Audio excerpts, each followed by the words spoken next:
दोस्तों इस वीडियो के अंदर हम यहाँ पे देखने वाले हैं कि पासपोर्ट से रिलेटेड जो कुछ भी चेंजेस है या फिर जो भी आपके मन के अंदर डाउट है कि हम कैसे पासपोर्ट अप्लाई करते हैं, असली में उसकी फीस क्या होती है, पुलिस क्लियरेंस हम कैसे क्लियर करते हैं, क्या डॉक्यूमेंट रिक्वायरमेंट होता है, इससे रिलेटेड जितने भी क्वेश्चन आपके सामने है वो सारा कुछ हम देखेंगे इसी वीडियो के अंदर।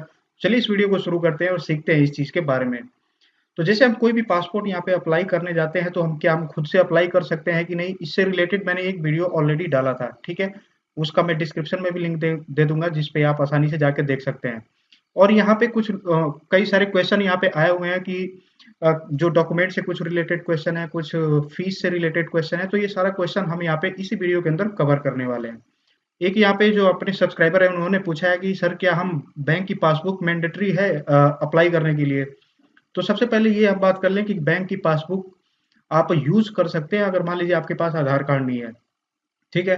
अगर आधार कार्ड आपका नहीं है, जैसे आपके माता पिता हो गए या कोई भी हो गए जिनके पास उनका आधार कार्ड नहीं है, अगर गलती से नहीं बना है या किसी का भी है, अगर आधार कार्ड नहीं है, अगर उसका बैंक अकाउंट है, तो बैंक का जो पासबुक है उसको यूज करके आप ये पासपोर्ट अपना नया एक ओपन करवा सकते हैं। कैसे ओपन कराएंगे? उस पासबुक के अंदर होगा क्या कि उनकी फोटो लगी होनी चाहिए। एक तो पहले जिसका ये अकाउंट है उसकी फोटो लगी होनी चाहिए, और पासबुक के अंदर जितने भी आज तक आपने उस बैंक अकाउंट में पैसे भेजे हैं या निकाले हैं उसका स्टेटमेंट वहां पे पूरा का पूरा प्रिंट होना चाहिए। तो ये चीज जरूर ध्यान रखिएगा। 90% लोग गलती यही कर देते हैं कि पासबुक पे फोटो ही नहीं होता है, क्योंकि जब आप पासबुक के ऊपर फोटो लगवाएंगे अपना, तो बैंक के जो कर्मचारी होते हैं वो आधा फोटो के ऊपर और आधा उस पेज के ऊपर ऐसे क्रॉस में मुहर लगाते हैं अपनी, तो वो पक्का हो जाता है कि ये फोटो उसी टाइम पे सत्यापित हुई है। तो इस तरीके से आप पहले अपना बैंक का जो पासबुक है उसको दुरुस्त कर लीजिएगा अगर आपके पास आधार कार्ड नहीं है तो। दूसरा यहाँ पे क्वेश्चन आ रहा है कि बैंक पासबुक इनफ है कि नहीं, ये आधार अगर अवेलेबल नहीं है तो। सेम यही क्वेश्चन था इसी के आसपास में, जैसे मैंने आपको बताया कि बैंक पासबुक आप यूज कर सकते हैं अगर आपके पास आधार कार्ड नहीं है तो, ठीक है। और यहाँ पे तीसरा क्वेश्चन है, सर मेरे मार्कशीट में नेम गलत है और आधार में सही है, तो क्या पासपोर्ट में नेम सही आएगा? तो यहाँ पे देखिए, ये इन सभी कंफ्यूजन से दूर रहने के लिए आपको या तो अपने मार्कशीट में चेंज करा लीजिए नेम, या फिर आधार कार्ड के अंदर अपना नेम चेंज करा लीजिए। यानी कि जो भी सही नाम है आप दोनों में से किसी एक पे करा सकते हैं। लेकिन अब देखिए, मार्कशीट में अगर आप चेंज कराने जाएंगे तो वो ज्यादा ही दिक्कत वाली बात हो जाती है। तो कोशिश करिए, अगर छोटा सा माइनर सा चेंज है तो आप अपने आधार कार्ड के अंदर ही चेंज करा दीजिए मार्कशीट के हिसाब से। यानी कि जो मार्कशीट के अंदर आपके लिखा हुआ है वैसा ही सेम अपने आधार कार्ड में भी करा दीजिए, तो वो ज्यादा सिंपल हो सकता है, ठीक है। अगला क्वेश्चन है कि सर पेजेस में अंतर है क्या?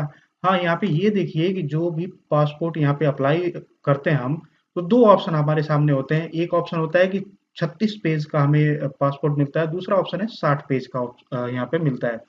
दोनों में फ़र्क क्या है? जब आप मतलब कोई भी ऑप्शन अगर आप नहीं बताते हैं तो वो 36 पेज का आपको पासपोर्ट दे देंगे। अगर आपको स्पेसिफिकली उनको बोलते हैं कि 60 पेज का दीजिए, तो वो 60 पेज का देंगे। वो दोनों में अलग-अलग क्या है?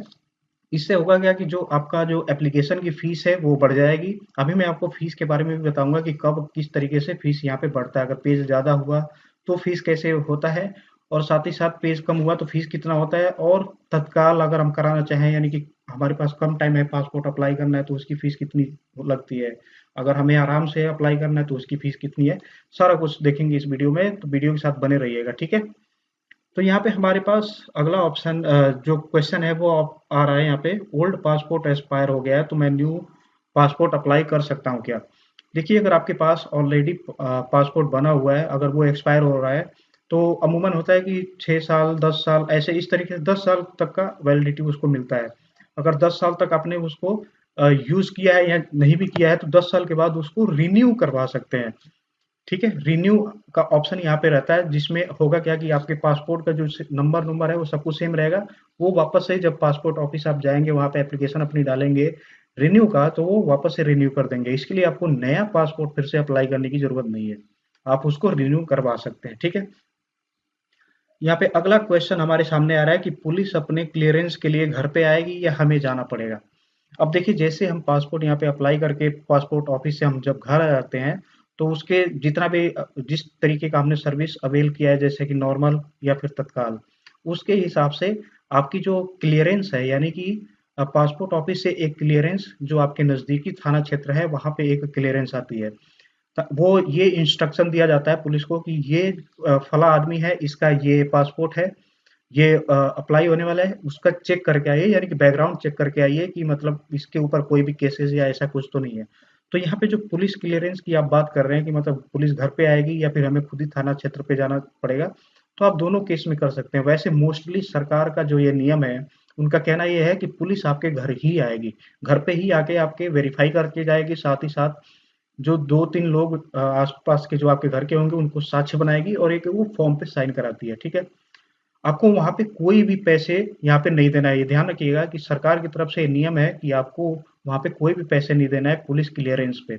अगर पुलिस वाला आपसे पैसे माँगे, तो आप उसकी कंप्लेन कर सकते हैं, क्योंकि जैसे आपका पुलिस क्लियरेंस यहाँ पे क्लियर हो जाएगा, यानी कि वो पुलिस वाला चला गया, उसके कुछ दिन बाद हो सकता है अगले दिन या 1-2 दिन के बाद आपको फ़ोन आएगा पासपोर्ट ऑफिस की तरफ से कि क्या पुलिस वाला जो भी या जो भी विज़िट करने गया था आपके पास, क्या उसने आपसे पैसे लिए हैं? अगर आप हाँ बोल देते हैं तो उस पुलिस वाले के खिलाफ एक्शन हो जाएगा।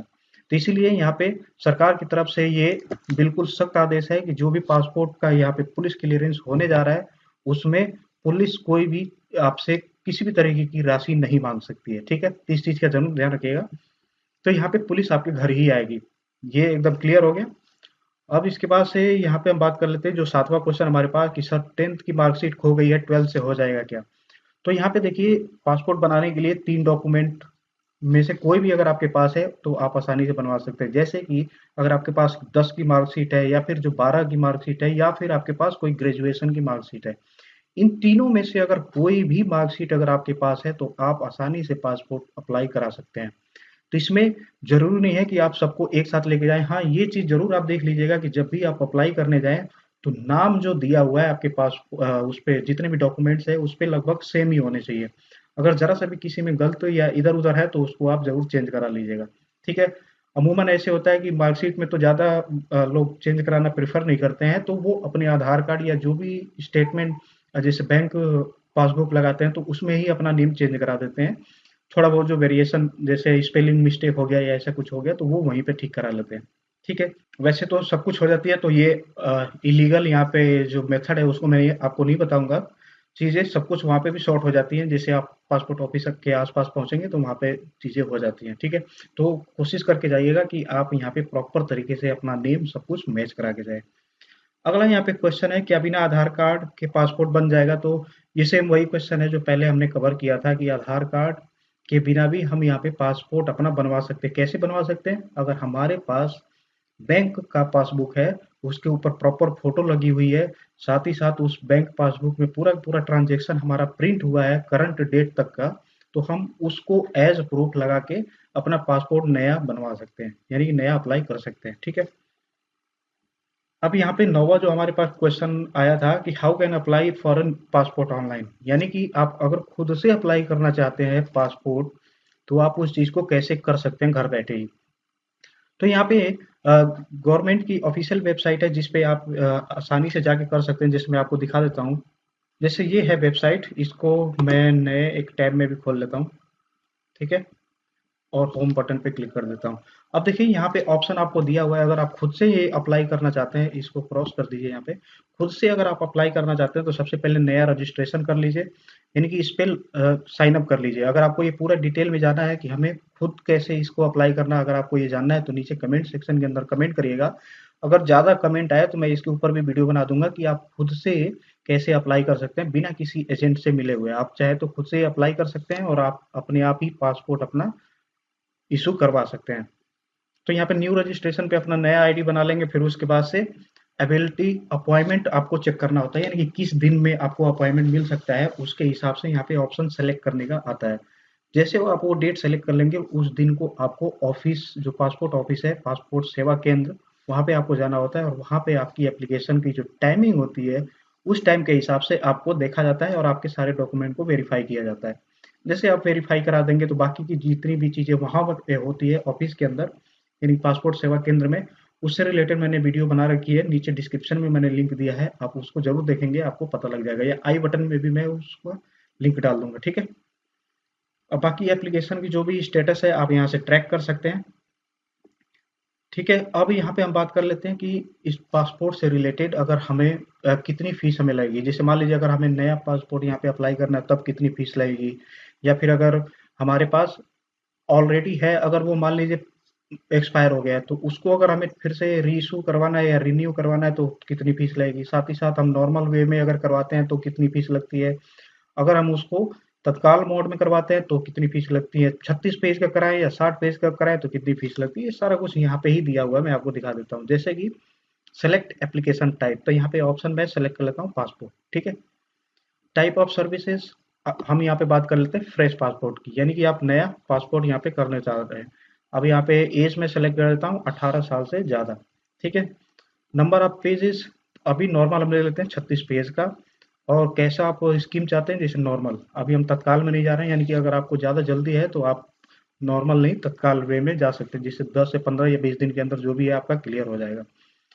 तो यहाँ पे कैलकुलेट फीस पे क्लिक करेंगे तो आप देख सकते हैं यहाँ पे, अगर नया पासपोर्ट आप बनवा रहे हैं, 18 साल से एज आपकी ज़्यादा है और साथ ही साथ 36 पेज का बनवा रहे हैं और नॉर्मल तरीके से आप बनवा रहे हैं, तो जो फीस है, ऑफिशियल फीस है, वो सिर्फ है 1500 रुपये। गवर्नमेंट की ये फीस है, ये आप ऑनलाइन ही पे करेंगे, इसके बाद आपको कहीं पे भी कोई भी पैसे नहीं देने होंगे ऑफिस के अंदर, ठीक है। ऐसे ही अगर आप नॉर्मल नहीं तत्काल मोड में जाना चाहते हैं तो यहाँ से मैंने तत्काल पे किया, तो तत्काल पे आप देख सकते हैं कि 3500 रुपये यहाँ पे लगने वाले हैं। किस केस में? कि आप नया पासपोर्ट बनवाने जा रहे हैं, 18 साल से उम्र आपकी ज़्यादा है और 36 पेज का बनाने जा रहे हैं और साथ ही साथ तत्काल बनाने जा रहे हैं, तो यहाँ पे 3500 रुपये आपको लगेगा।